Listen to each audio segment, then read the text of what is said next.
Tour à tour, les partis politiques entrent en campagne pour le scrutin européen du mois de mai. La gauche européenne s'est lancée ce mercredi dans l'arène. Elle a choisi Strasbourg et la dernière session plénière du Parlement pour dévoiler ses têtes de liste et son programme. Pour une Europe des citoyens et non du capital, c'est le slogan de la gauche européenne pour les élections du mois de mai. Le parti a lancé ce mercredi à Strasbourg sa campagne. Il compte défendre une union plus sociale et dénoncer la dérive néolibérale menée par les institutions. La liste sera emmenée par deux candidats, dont le syndicaliste belge Nico Cuet. On travaille plus longtemps, on est moins bien payé, il y a une concurrence fiscale, sociale, il y a toute une série de problèmes qui sont en train de s'accumuler à l'intérieur de l'Europe et ces problèmes, il faut les résoudre. Parce que sinon, l'Europe risque d'exploser à travers les montées des extrêmes droites qui vont démonter l'Europe. L'autre tête de liste est la Slovène Violeta Tomic, ancienne actrice et actuellement députée au Parlement en Slovénie. Pour elle, une vision européenne commune est possible, mais à certaines conditions.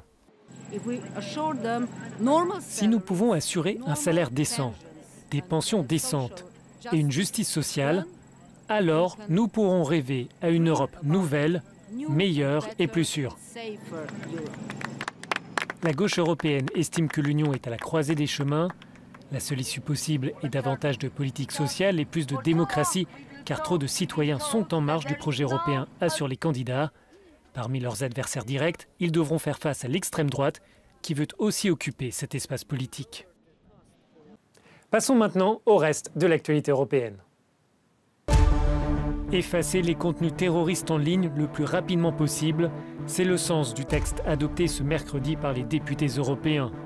Le document demande aux entreprises du web de faire disparaître les messages dans l'heure qui suit la demande émise par les autorités. Les sociétés en infraction répétée risqueraient alors une amende pouvant atteindre jusqu'à 4% de leur chiffre d'affaires mondial. Le Parlement européen valide le renforcement de l'Agence européenne des gardes-frontières et des gardes-côtes. Le corps comptera 10 000 agents d'ici 2027. L'objectif est d'assurer une meilleure protection des frontières extérieures de l'Union et lutter contre la criminalité transfrontière. Une force de réaction rapide sera aussi mise en place pour les interventions d'urgence. L'agence devra aussi apporter son aide lors des procédures de retour dans les États membres. Le Parlement européen renforce la protection des consommateurs. Le texte adopté ce mercredi par les eurodéputés doit apporter de la transparence sur le fonctionnement des classements en ligne, comme ceux proposés par les entreprises Amazon, eBay ou encore Airbnb. Les acheteurs devront aussi être en mesure de savoir qui vend réellement le produit ou le service. En cas d'infraction, la législation prévoit une amende pouvant aller jusqu'à 4% du chiffre d'affaires.